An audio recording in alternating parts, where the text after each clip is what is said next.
Welcome to The Old World Lives, a Warhammer Fantasy Battles podcast. You can find us on Facebook at The Old World Lives, on Instagram at The Old World Lives, and you can reach us by email at theoldworldlives@gmail.com. And now, on to the episode. And welcome to episode 22 of The Old World Lives.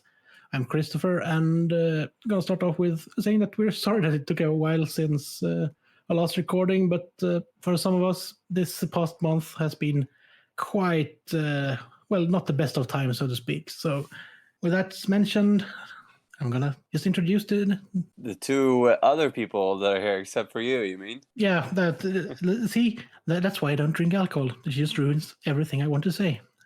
Or it makes it better. Oh, yes. So, as you people have probably heard by now, I'm joined by Jimmy and Niklas, which is one more than last time. Hello. Yeah. So, Niklas, how have you been? Good. Been good. Doing some fantasy, some painting, some playing. It's been good. It's been a while since we recorded, as you said. Been having a lot. Yeah, I think it was going on. I think it's over a month since episode 21 was released. So. Yeah. So I was reminded by some friends, like, oh, it was a month ago. I think, yeah, oh shit, you're right. I think we had stuff going on, and also feel like we don't want to just record anything. We want to try and make it good as well, to have something to talk about. And yeah, definitely. I think we have a lot of stuff to talk about today, so that's great. Yeah, we've been running challenges, and we're going to talk about that later this episode. And just Jimmy, how have you been? Because you haven't been on for longer than last episode. Yes. So I've been doing fine. No fantasy going on, although a lot of Mordheim. At least 2 games a week. Yeah, that's great. I saw some guy on Instagram commented on some of your Mordheim stuff. You are like the Mordheim guy. And we're going to talk about this event I was doing later in the show. But someone talked to me then again, like, someone asked me, are you the Mordheim guy on your podcast? I'm like, oh, no, that's Jimmy. Jim is the Mordheim master. So. Yeah, but at least you know that it used to be a city in the Warhammer world, right? Yes. Yeah. I am aware. Oh, are you talking to me or Jimmy with that? I think it should be obvious, given that Jimmy is the Mordheim guy, that he should know. You don't know, maybe he just plays for the sheer love of winning and nothing else. You don't know. So how have you been, Chris? Yeah, it's been an interesting month, but it's still quite all right, actually. So, you know how it is, I think. Yeah. So did you buy anything new? Did you? Oh, so many things. I saw you bought something. You bought that new Beastman thingy. Yeah, I bought an Ogroid Myrmidon from Warcry. Yeah, it's actually a cool model. It's a really cool model. It's decently sized as well, so it will probably be fun to paint. I have no idea what to do with it, so it probably is going to be another painting project, but yeah. Nice. Or I'm just going to use it as an ogre in Mordheim to mess with Jimmy. Yeah, it kind of works. I mean, it's it has a like human-like face, I guess. And this, dear listeners, is where it's not a bull. It's not a bull. You can just hear Jimmy break here. I'm snapping inside. But it will work perfectly with my Mordheim warband, the ones that's coming up, the Pit Fighters. Ooh. That will be made from the other purchase, which was the Splinter Fang, whatever they're called, from Warcry. Ooh. We'll need a modicum of modifications, since I don't really want someone pretending to be Britney Spears with the snake from the MTV Awards, whatever it was in like 2007. I bet someone's going to take us up on that one. The only thing we're going to get wrong in this episode. So, let's talk news. Yeah. Or do you want to have hobby progress first? I've painted my second Galloper gun that I was talking about that I was going to get, and that's pretty much it. Yeah. It's pretty fast. That's settled. Hobby progress first. So, the Gallop gun. Did you post it on Instagram? Because I don't remember. I'm not sure. Don't know if I did actually. Let's check it out. Don't think I did. Q, I think 4 minutes of can't silence while find we check anything. Instagram. I think I took a picture and it was a bad picture, and I think my It's phone not there. No, my that's phone crashed somehow, and I had to reinstall it, and then the picture was gone. It's already packed down. I will take a picture and I will post it. I gotta post some pictures too. I also have progress. God damn. So what's your progress then? I've been starting to build another Mordheim warband. Who would have guessed?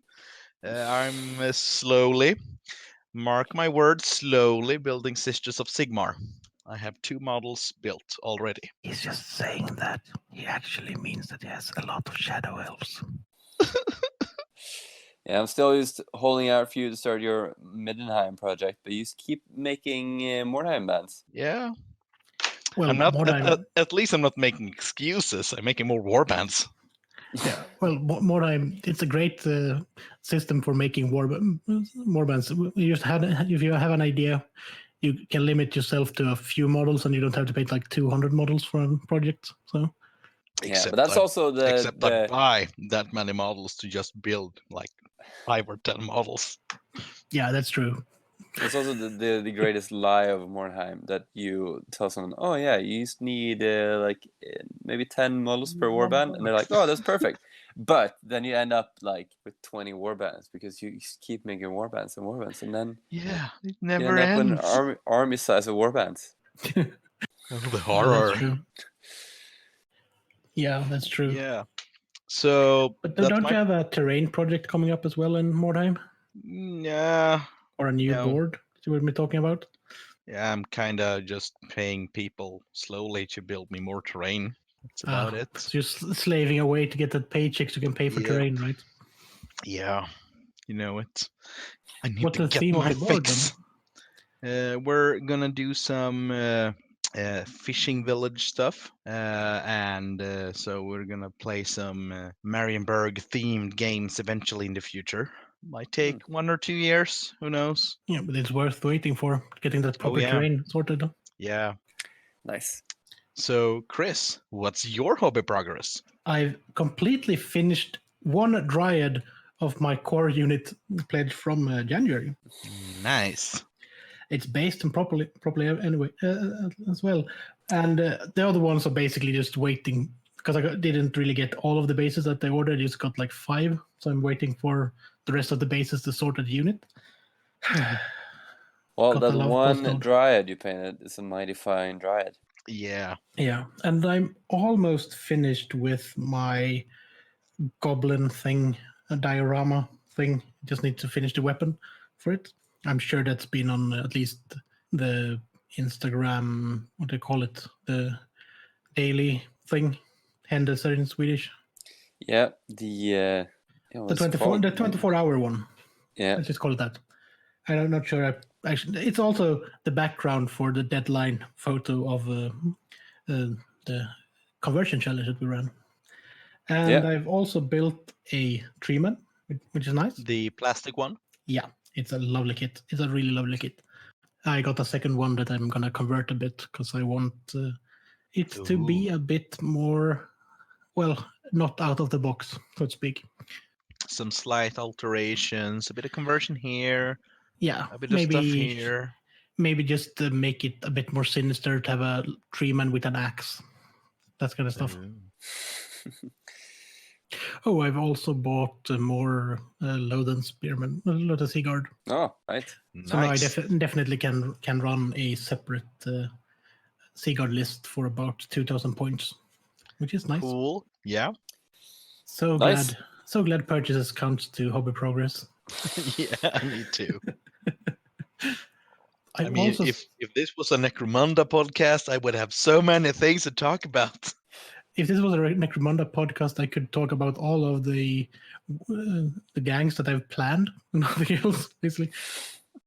And if this was an Adeptus Titanicus podcast, I could have complained about the Legio Ignatum transfer not being available for more like 4 minutes on release day.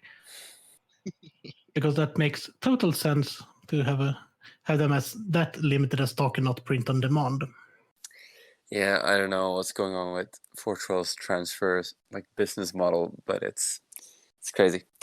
But I think that's our hobby progress. Should we Yeah. get on to news? Just Yeah. one more Oh. note. The most of my hobby progress is 130 hours of City Skyline. So it's as I said, it's been a great month for not thinking about stuff. So news you say? Procrastinating. News you say? Yes. So first off, we have the Lizardmen. We've got a new starter box for their star entity incarnation, whatever they're called, whatever they are. Yeah. But the models can still be used as good old skinks. Yeah. You got skinks, you got Pterodon riders, and you got a skink hero as well, and you got a Basilodon, whatever they call Thingamajig. Basilodon with a The giant gem engine on the of the back. gods. Yeah. Yeah. You can probably you usually are able to assemble it as all of the versions of that kit, so that's good. Yeah, and you get the terrain, the cigarette. Yeah, they got pyramid.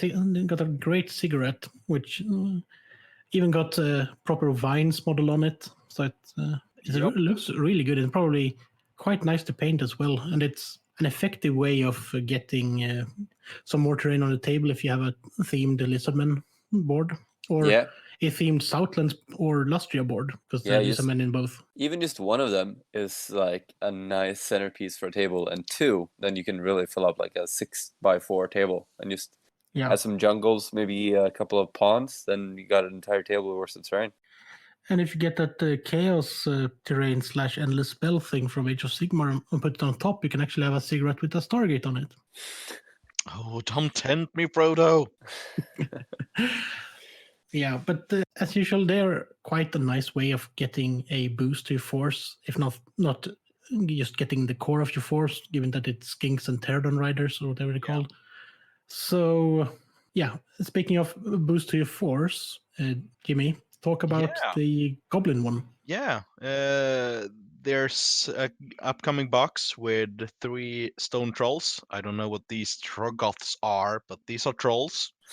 And a bunch of squigs with squig herders and a Night Goblin Big Boss. The cool one with the moon face. Supporters. So this is a nice box for anyone who want to add some more units to their Night Goblin force or just their Orcs and Goblins force. Because trolls, nothing can ever go wrong with trolls. I promise you, they will never fail their stupidity test. I give you my word. And squigs, 2 attacks with strength 5. Yeah.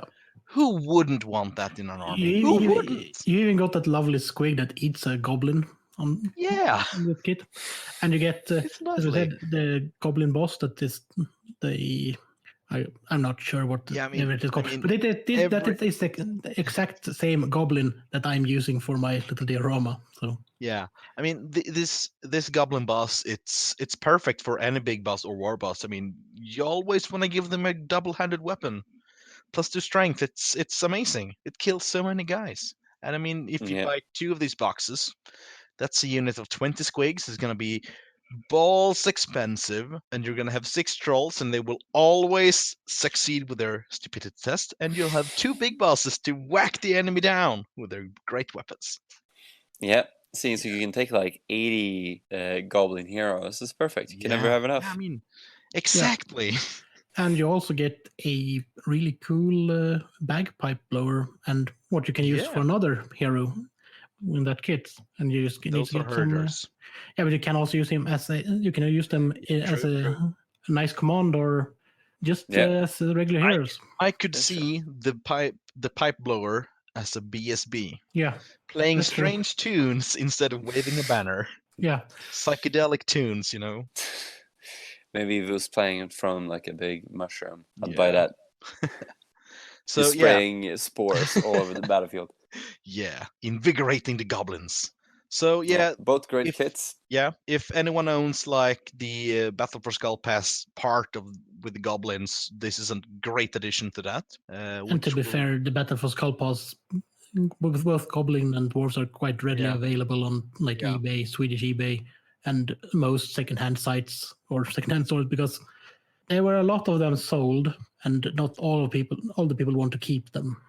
Yeah, And also most- they gave out them in White Dwarf as well. I remember, Yeah. like Yeah. I was drowning in just like single dwarf spruce. Like, Yeah. no one wanted to keep them, so Yeah. people gave them away.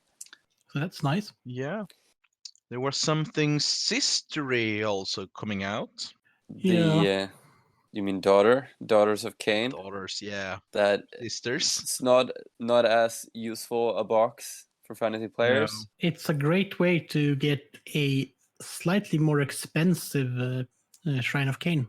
Yeah. But I'm not sure that shrine is available separate anymore, so it might be the only way to get it. I'm not sure. But you get the shrine and 5 Melusai Bloodstalkers that possibly could be used in conversions of some kind. If you run for example, a Cult of Slanesh list for 6 dead. Yeah, that could work. Just to maybe give them something else than bows and use them as knights or something. Or use them as dark riders. with True. Slaanesh. Give them crossbows. Yeah, or just use the bows as count as crossbows. They're fast, light. They can kill you from far away. Yeah. Something like that. Talking about elves, There's- there some cool elves out there? Nah, no one cares about elves, do they? I don't know. Niklas, you tell me. I don't give a shit about pointy ears. Yeah, you and your beardy guys.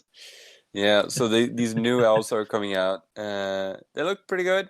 Some people are just screaming like teenage girls with them. I think they're pretty nice. Yeah, Could, I'm looking at them and just seeing the potential because they will need some kind of modifications to fit in with what I got at least. yeah, I think if you just clip off some of the tops of their helmets, they would fit in perfectly. Yeah, mod the helmets, maybe change up some shields to some more classic ones. Maybe get rid of some of the large molded symbols or runes on the sides of the horses. Make them less is more. Yeah. Yeah. So But yeah, they're gonna look great ranked up, if anything. Yeah. Yeah. Because they're not they won't have that problem with that the Chaos Warriors and Chaos Knights have, that they are too wide, which is good. Nope. That's probably true for the Warriors as well, because the Spearmen also look really good. Yeah. Yeah, they're great souls. And it's not hard to look better than the old plastic games, but at least Also, they, you know, I know I mentioned this before, but the look they have is very much alike to some artwork from Warmaster. We gotta post a comparison later sometime. It's almost uncanny. It's like it's only the helmets which differentiate them. Yeah, and the shields are a bit. Obviously the shields too. Yeah, and I'm thinking of getting the Spearman and just carving off the symbol on the shield, so you can get that flat surface to put a transfer or freehand on. But then you can put. I got transfers for Calidor with the dragon logo.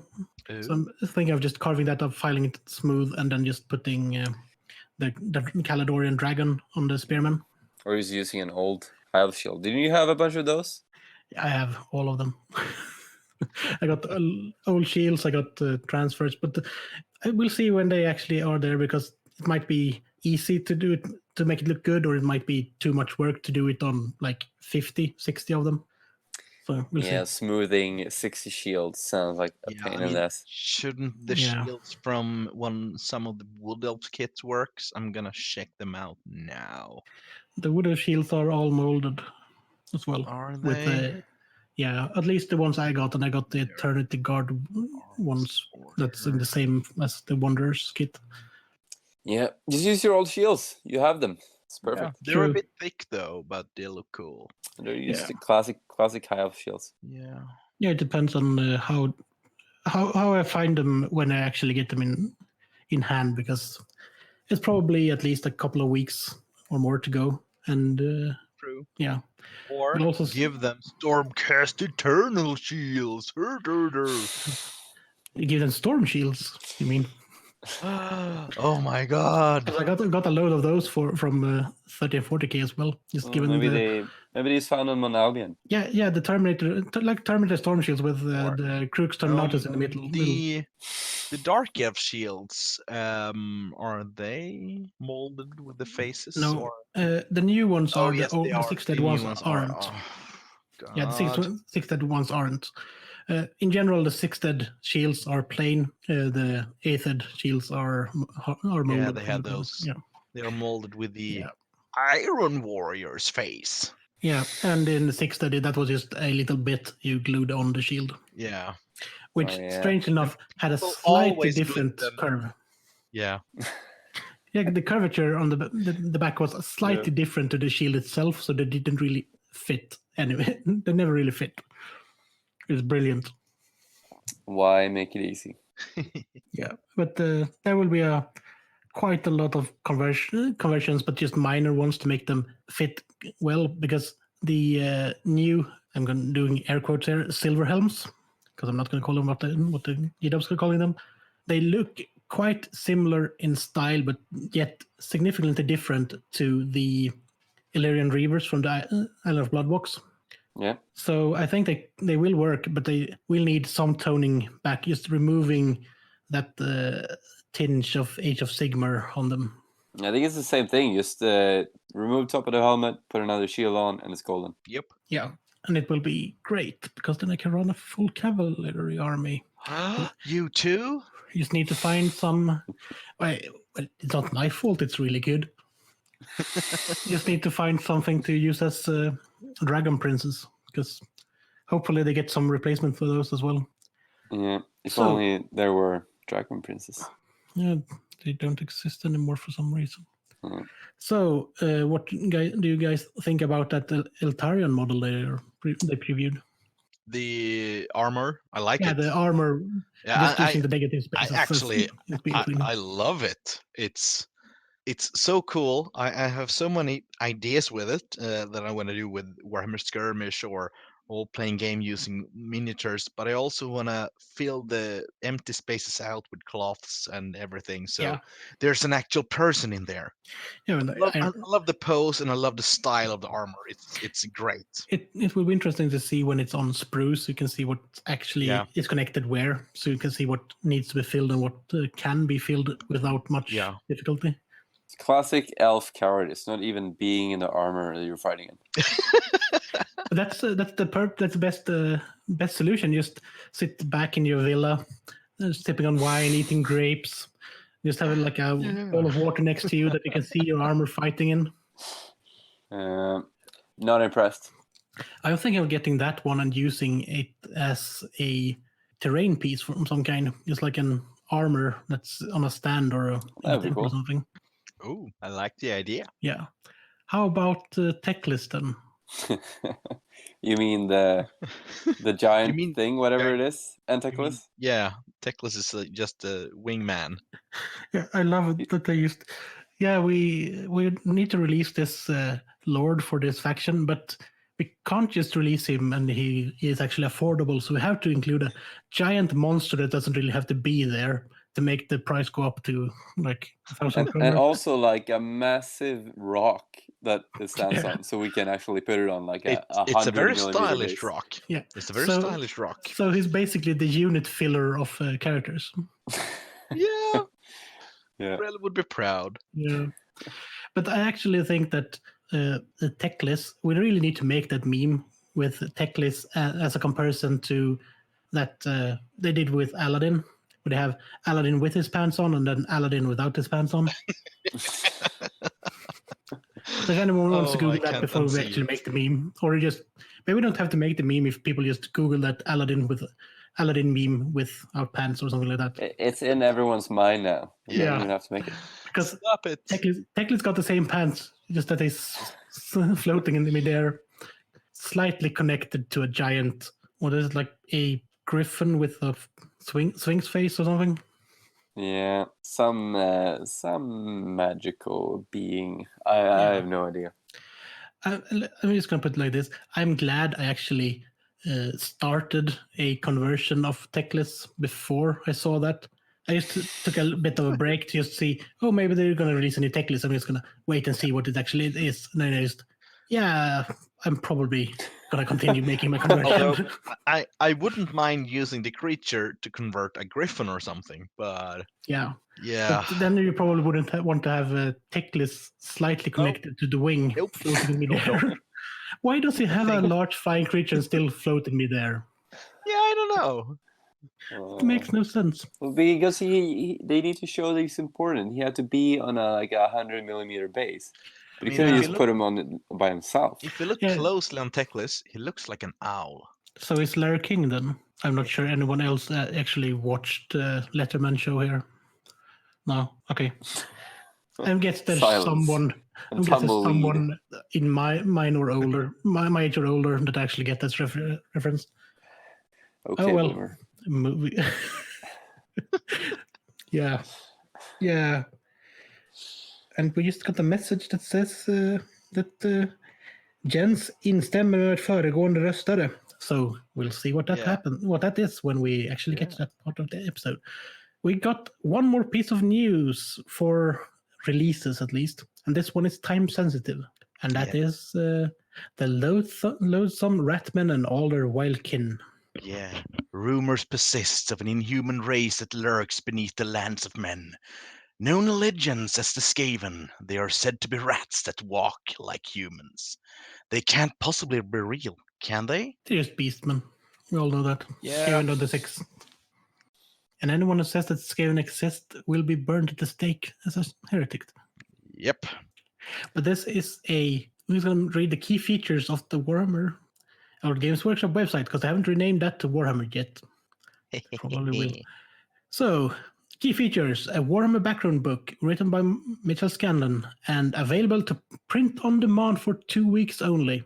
And if you order it during these 2 weeks, it will probably take within 56 days to get it printed and dispatched. And you said you've read this one, Jimmy? Yeah, I picked through it a couple of years ago. It's a nice book. If I remember correctly, it's kind of written in the same kind of way like the Realm of Chaos books. Yeah, it's So- written as not a journal, Like but from the more of view from exposing- the viewpoint Yeah. of a character in universe. Yeah, Wilhelm Leiber is his name, Yeah. the scholar. Yeah, he's And, mentioned in at least Kodrick and Felix, I think. Yeah. And this is they released several of these books back in the day when we were basically just written as a journal or a historical document or something like that to expand on the background of certain parts of the lore. Yeah, well, Empire War and Blood and Reich, are they also written from in the world perspectives? Yeah, And I think also the Storm or Chaos, the companion book, had some of that as well. Storm Rising or something like that. Rising Storm. I don't know. Yeah, it's really Something like cool though. It really adds character to the world when they do stuff like that. and if you like Skaven, you probably will like this book if you don't have it already. Yeah. It's £20 for the print on demand, and it kind of on the photos look like a softback, which is the only real drawback, I think. But a hardback for £20 would be quite cheap as well. Do you know how many pages it is? Does it say? There's at least 6, and I'm basing that Great. solely on the photos of 6 overviews. Wow. So I'm actually not sure because it doesn't say well how many paid. pages it is. Well, But I'm supposed a quick Google will sort it out.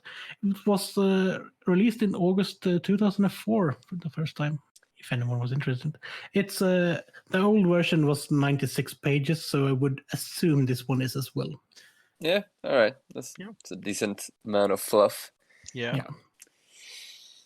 Okay. I just want to mention as well the map that they released. We haven't talked about that. No, it's been too long. There's so much happening that's been happening while we've been on, not recording status. Yeah, it's just very interesting to see because I noticed that it really got people talking about fantasy, and not only just about the map and what it meant, and that it's probably the Age of 3 Emperors. We don't know for sure yet. I hope it is. It would be so cool if it was. I concur. It That would be really make awesome.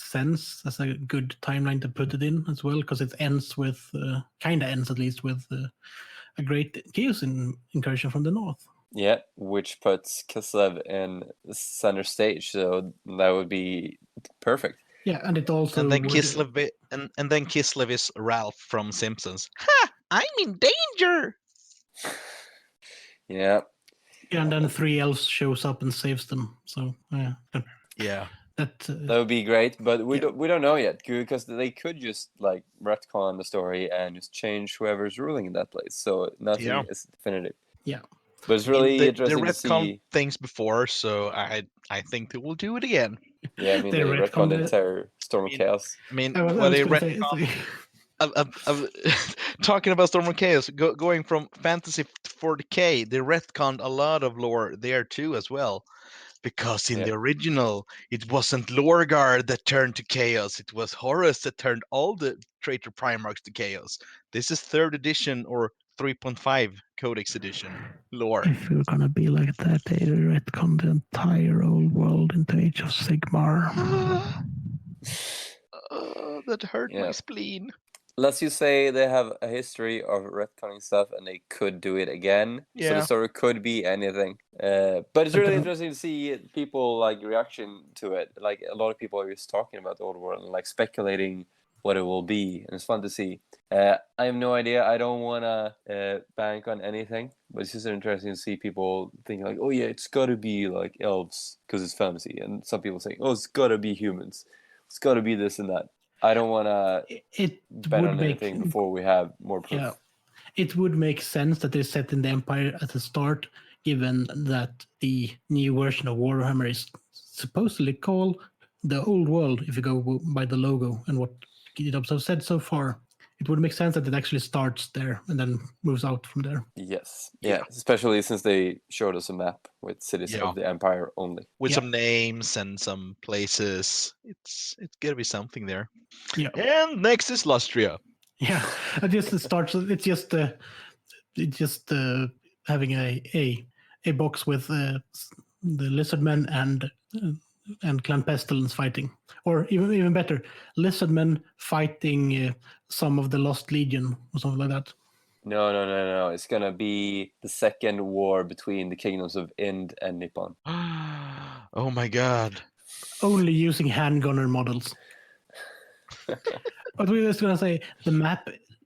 As it stands, looks really great, and I think it's Louis Sugden and Holly Goodwin making it or working on it, at least in the article, which is really, really nice and looks really great. Yeah, Holly Goodwin is the girl that did a lot of the transfers from Forshall that look really great. All right, that's the map. Should we talk a bit about our competitions that we've been running? Yeah, a competition and challenges. Yeah, we're gonna start off with the conversion competition because that's been running over both of the months that they own, the other ones are covering. So this was something we thought about when we had our, was it like the 1,000 follower anniversary on Instagram, and that was to run a character conversion challenge. And let's put it like this: there were many that entered, but few that actually finished or made it through.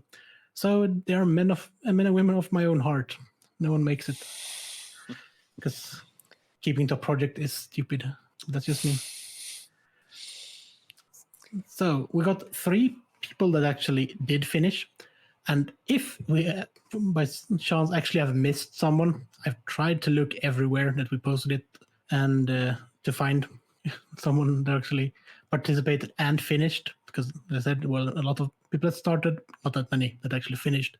We got 3. There's Donny Mott, Victor Söderberg, and Marcus Larsson. And I'm going to mention their surnames because that's great security on the internet. Just mention people, surnames, and maybe we could get their social security numbers and modest maiden names in here as well. So let's start with Donny Mott, and that is the Great Orc Shaman on Wyvern, and that can be found in the starter thread for the challenge, and it will also be posted separately in a challenge post. And what do you guys think about this Great Orc Shaman on Wyvern? Because we're going to keep everyone listening on suspense for just a few more moments on It's great. Route 1. Great. It's a great shaman. Based off great shaman, the Weird Knob Shaman from Age of Sigmar. It's a big shaman, so it's a great shaman. Yeah, it's riding a wyvern. Where's it from? There's like like a No. Dungeons and Dragons model. It's It got a looked quite really plastic. it's got a really cool like Yeah. old Hammer vibe. Yeah, it does. Yeah, and he mounted the Wyvern on a ruined arch as well. So the base is actually running it on is massive. It's the same size as the Ragnarok model. Yeah. So it's what is like 10 by 15 centimeters base, something like that. Yeah, he's big. Everything is big on this model. He sent us a lovely comparison to the regular Orc War boss on the Wyvern, and Yeah. that kind of looks like a I mean, kid the in comparison. size of the Wyvern's body are like kind of the same. The wingspan of this conversion is way bigger. Yeah, but that's because the old The the old old is a metal fat small one. yeah, the old metal plastic hybrid kit came with the same wings that the Dark Elf Manticore and all of the High of Yeah. Dragons came with. So Yep. and I think even Zacharias the Evelyn wing had a version Yep. before the I know. Also, those wings are a bit like folded back, and these wings are Yeah. spread out. Stretched. I really love that they made those wings last for like 2 editions. That's the only wings they actually sent with lizards, flying lizards of any kind. Yeah, but it's a great base. This will be posted when the episode goes live, so you will have seen it as well because we're gonna make a challenge post, and it's really cool. It's a really cool one. It's a great shaman. Yes. Yeah, I'm glad we managed to mention that it's great. Right. So Shaman. what's next up? That is Victor's common goblin big boss. Not great in stature, but great in quality. Yeah. He used a fair, nice number of kits too to build this one. Man of Jimmy's heart. Oh yes. And should we mention that there's a slight conflict of interest with this one, given that he might have bribed Jimmy? We don't know. Oh, he always bribes me. Yeah, but to be fair, none of us, the other of us, knew stuff like this when we voted. So we'll see what happens when we release the winner of this challenge. But I think people can start to figure out with how I'm mentioning this. But it is a really nice conversion. Yeah, it's a very small model, but it's got a lot of character. And I really like that it's just a goblin that's also it's got a lot of personality, a lot of character. It's really cool. And it's effective, but it's a bit understated. It's not as grand as some other conversions. And it's not as grand as some later kits that was so decked out with detail that wasn't really necessary as well. That's how I feel it like it. Yeah, it's very toned down as well. The less colors is he more. uses as well. Yeah. Yeah, and the colors he uses it's pretty toned down as well. But yeah, overall it's a great character. Yeah. And the last one is from Marcus, and he made a named character. So it's fine. I'm gonna mention that it's fine for the challenge, but it do negates that little making up your own character part. But he made Torox the Brass Bull, and he says it's only missing the flaming axis because he didn't feel good enough as a painter to paint it. But I wouldn't say that he's not that bad of a painter. What do you guys think? Have you seen it? It looks great. I think it's funny as well that our frenemies, the Electrocans, did an episode about the Beastmen recently, and that's the first time I've heard about the Brass Bow, and they were talking about different ways of converting it because it doesn't have its own model, right? Nope, he doesn't. That's why I made one up, which is to be honest. Before I saw this one, I didn't know that this special character existed. Yeah. I think we all are like that, actually. But he made a really nice conversion with double-handed axes and fully based and proper. So it's with a nice half guy on the base. Well, if you have two massive axes, why shouldn't you have half a guy on the base? True. But true to the name, he's actually a brass bull, so it's all metal and shiny and lovely red to enhance that on the armor plates. Yeah, it looks great. Yeah, and it would probably look great leading a horde of minotaurs and sized creatures. That'll be scary. Yeah. All right. But these are the three we had. We had hoped for more, but as we said, there were more that actually entered. There was not that many who actually sent in a completed model. So there's not more that we can't really make more than that or do more than that. So let's present the winner. The winner is the Common Goblin by Victor. Congratulations, Yay. man! You did it. We did have a vote within the podcast, and without knowing that Jimmy knew anyone, he had actually won before we got that information. So Yeah. that doesn't really take anything away from the other two entries, because the bull is great, and that goblin on Wyvern is also really great. Goblin on Wyvern. Yeah, it's a goblin. Who cares? Oh, sorry. I'm just gonna. Orc. It's the same thing that dies to access anyway. Just because they're green, it doesn't mean they're the same thing. We all know that green just goes perfect with axes in their faces. That's also true for the very goblin. true. But yeah. But Victor, Yeah. we're gonna get in touch with Victor and sort out his prize. Yeah. someday. Very well done, all three of you that entered this competition. I really liked all three entrants. Yeah. But the goblin, it won my heart for being so little, but So 6th edition. so much Yeah. character. All right, so what about the monthly challenges? I think we should have done the January a while back, but then we just saved it till this episode. We recorded before the end date of the January challenge last time. So, yeah, it was quite a lot of people participating, even though it was just, air quotes again, the core challenge, which is a great way to start an army, to be fair. Make the core units first. I should probably take that advice to hand. You should. Okay, so we had a bit of a vote of our favorite on that one as well. Although I think this is more just like to get people to paint, just Definitely. challenge Get into yourself the more action. than Yeah. Even more though than it's a competition. even though it's not a competition and it's just to get people to paint, it hardly hurts to just mention if you see something really cool. Yeah, it's always nice to get some praise. And I really like those high elf archers that was it Ted that painted them? Yeah, the guy that suggested the competition or the challenge from the beginning. Yeah, well done, Ted. Congratulations. Yeah, For he making us like your high elves. yeah I usually he, don't like Yeah. elves, but these It's quite a guys. feat. Yeah. yeah, it's a really nice when you merge or you combine the archer and the spearman kit to make armored Yeah, archers. It they- looks really good. Really make me think of the like 4th edition or 5th edition high elf archers, Yeah, which have the same they look. look a lot more like that. Yeah. Yeah. And they're quite effective. And given that you can upgrade them with light armor, you just have the arm, then you have the model already made. You don't really have to do anything more. It looks great. Anyone have a special mention for January?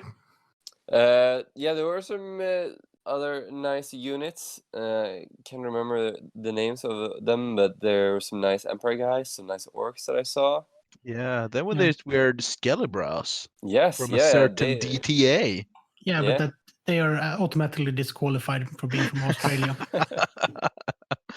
They don't exist. Sorry, guys. They're just actors playing skeletons. Yeah, aren't they? well, Australia doesn't exist. It's just a large film set. We all know that. But there's also some really nice.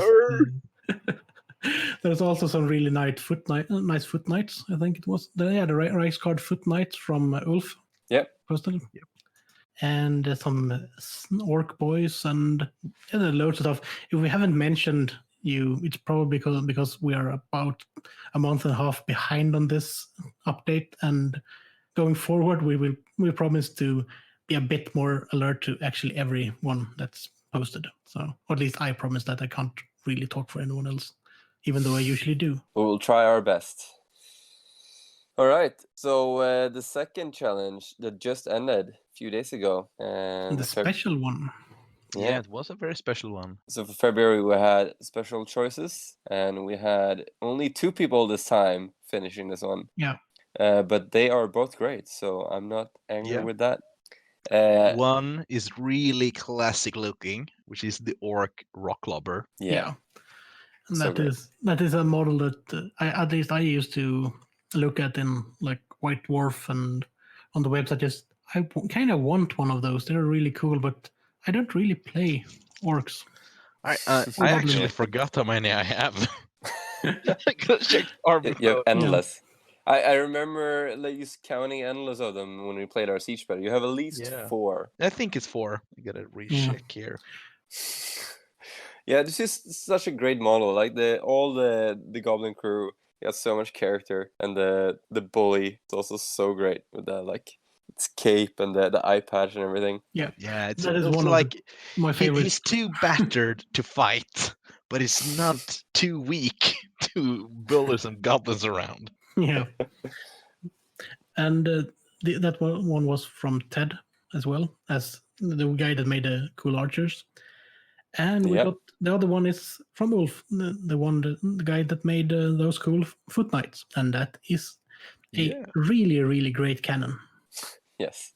Yeah. We really should. stop Lovely, using lovely it. base on the cannon. Yep, the base is great. Yeah. The natural. Yeah, and it's he's not using the GW bases either, so No. it looks really good for the cannon because it's a thinner base, which makes it sit more flat on the table as well. So it probably will blend in because I really think he is spacing them for a table he usually plays on.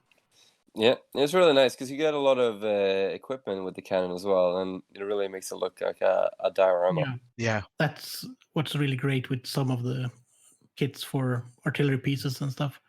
When you get all of those buckets and extra cannonballs and arrows or whatever, depending on the weapon you're using, just place them all around. Very well done. Actually, since this is not a competition, I don't want to pick a winner with these. I think I like them both equally. They're both so great. So you mean we shouldn't just pick a winner for the challenge that just spurs people to paint when there's only 2 people actually completing it? Just The thing, when I first looked at these, and I was like, oh, I don't know which one to pick. And then I went through the January challenge, and then I picked Ted because I like this archer. So then I thought, oh, maybe I should just pick Ulf for this one. But I don't know. I might as well just flip a coin. Roll a dice, even. Roll a dice. so they should pretty much have a game off to see who wins. They should. Yeah. They're Shoot at each other. In the General's Compendium, there is a scenario for an artillery fight. They should do that. Cool. Yeah. Yeah, but as we said, they're really cool. And while we're at it, we should probably announce or talk about March's challenge. Yeah. And that is a rare choice. It's a really big surprise, right? When we done No Core one special. saw this coming. No one saw it coming. Yeah. Or since we have noticed of people mentioning that there aren't any like special core rare in certain editions, so you can also do like an 0-1 if you don't have a rare choice, like in the case of Kislev, which Niklas knows about a lot and never shuts up about. That's just no. But does this mean I also can't enter my black orcs because they're 0-1? You could, I guess. You could technically, you could. Yeah. And since this is a hobby challenge with some guidelines, we won't go massively beating you up if you do like, I technically have rare choices, but I want to paint my black orcs since they're 0-1. Just paint the black orcs. It's fine. Yeah. No, I don't want to paint them if I don't win any contest. Do you guys hear what we're dealing with all day, all the time in the podcast chat? Yeah. The more people that paint stuff and post it, the better. Yeah. That's the main point. If you don't have either a rare or a 0-1 choice, just paint whatever makes you happy. Just paint what makes it. Paint some clouds. Some happy little clouds. Whatever floats your boat, paint it. Paint the boat. Why not? Paint the boat. But you might want to save that a couple of months when we're doing terrain. Can you paint it for the challenge? When we all start playing Man of War. Just you wait until we do Warhammer Skirmish. Yeah. That's gonna be a big competition. A skirmish thing. That'd be cool. A skirmish board. Wait, what? Oh my god. So the brother of Smorgasbord? Yeah. Can I taste some? Here, have some gravel. Chew on that. Yummy. Yeah, but as we said, for March, you heard what's in it, and you will probably read it on our Facebook page by then when you hear this. But now we have it more clear. We just want you to paint something and get inspired and inspire others and inspire us and just make good-looking square-based stuff. That's the whole point of this. Yeah. Yep. And if you succeed by the end of the year, maybe you get Krell, because we don't really use him. We'll mail him. Exactly. We can disassemble his skeleton. Or, I mean, he is just a skeleton. So we will disassemble Crow, put him in a box, and ship him to you. Yeah. As we said, we don't really use him. We'll even send like IKEA instructions how to assemble him back. That is something we really need to do. Just make an assembly instruction IKEA style. So while we're just spinning out of control on how to disassemble Krell, Niklas, could you tell us a bit about the Own World Newcomer event that you hosted this past weekend? Yes. So, as you might have known, if you're part of the 6th edition or Warhammer Fantasy 6th edition Facebook group, there's a lot of events going on in England right now, or about to go on. A lot of tournaments, a lot of 2,000 point tournaments. And it's great to see that there's a lot of action going on in the fantasy scene in England. But I thought it would be nice to do something for people that have recently started out and don't really have that big armies yet, or maybe are just not comfortable playing in like big tournaments in their first like meetup with people. Because tournaments are a great way of bringing people together. Because if you just have like a game day in London, say, it's hard to motivate people to come from far away if it's just like a meetup. But if you make it like a beginners kinda tournament, it'll be easier to bring more people together. So that was my aim. So I was making this into like a semi-tournament. It's like a very loosely organized tournament, which is more of a game day.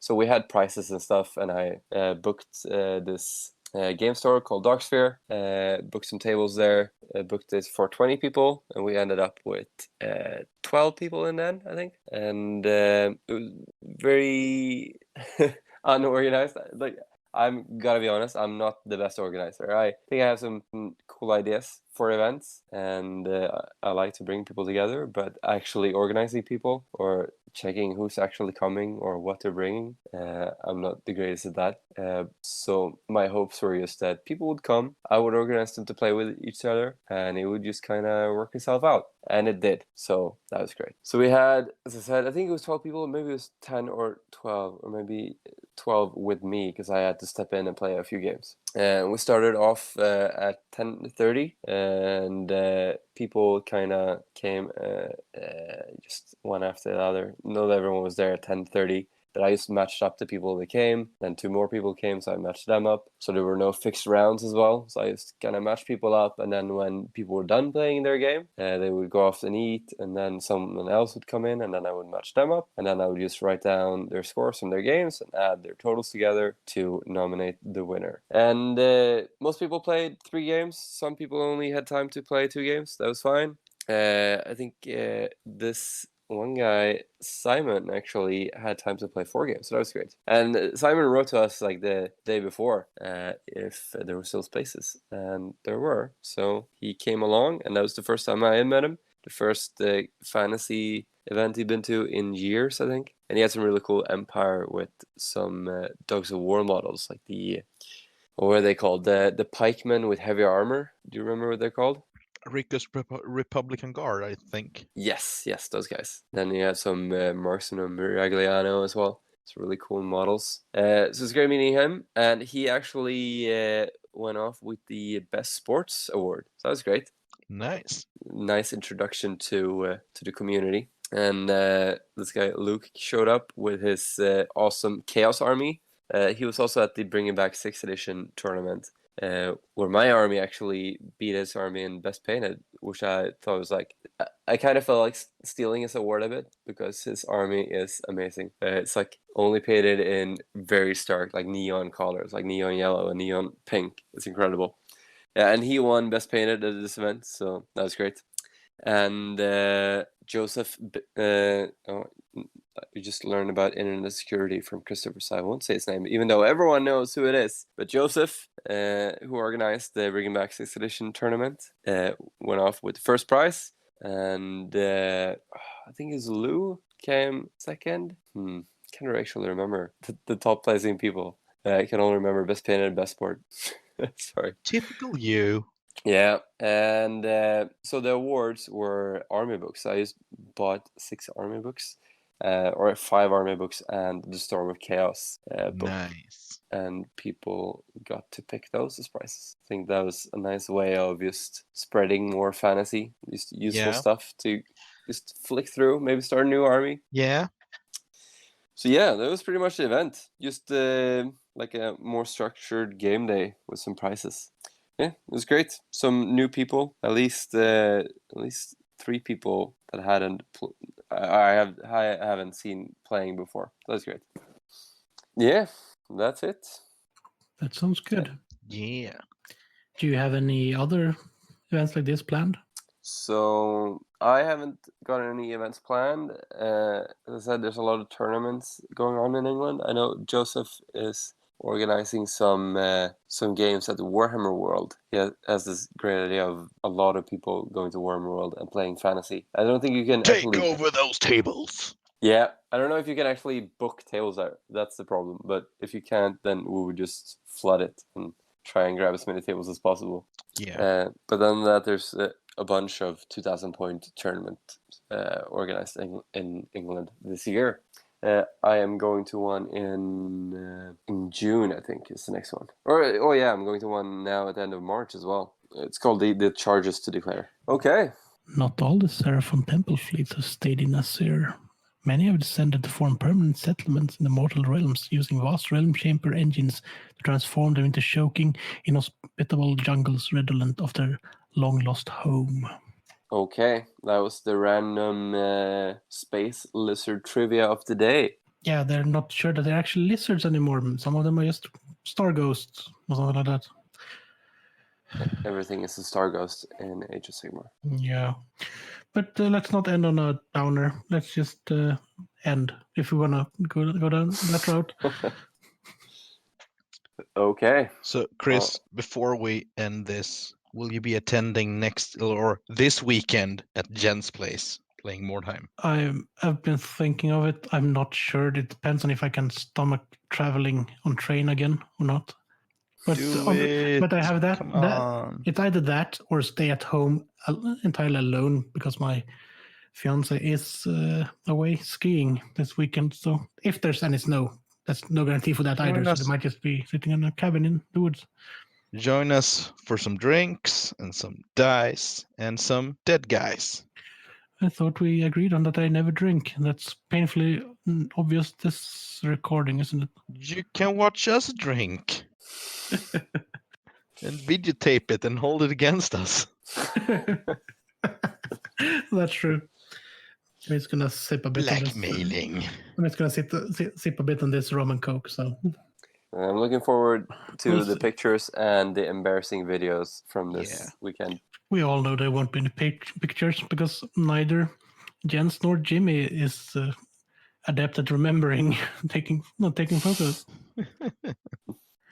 And it seems like bringing back 6 to Warhammer World is on the 3rd and 10th of October and 17th.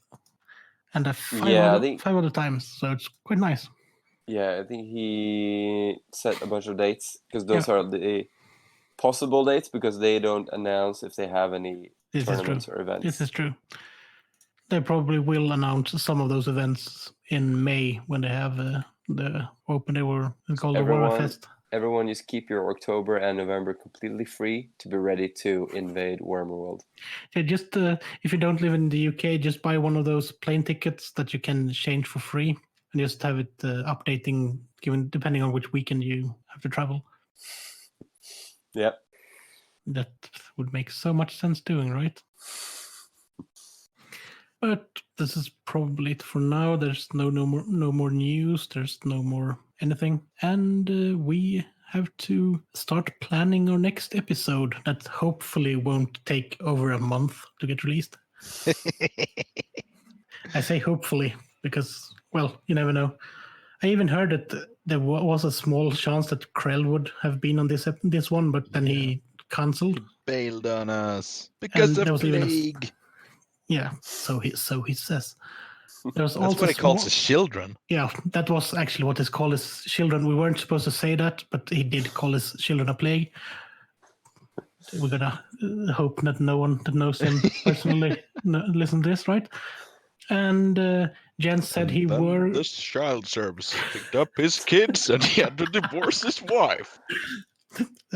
Yeah, that would be an surprising, but not a surprising but an unfortunate turn of events. Yeah, but he will probably have more time. Yeah, painting his Beastman, whatever he's painting this week.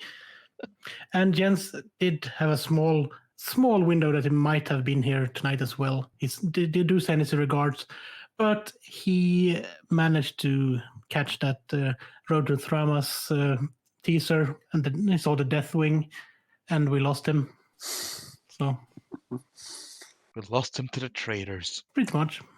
Oh, Mr. Jens. Yeah. I'm surprised that it doesn't paint like black-green checkered board knights in Fantasy as well. Oh, well.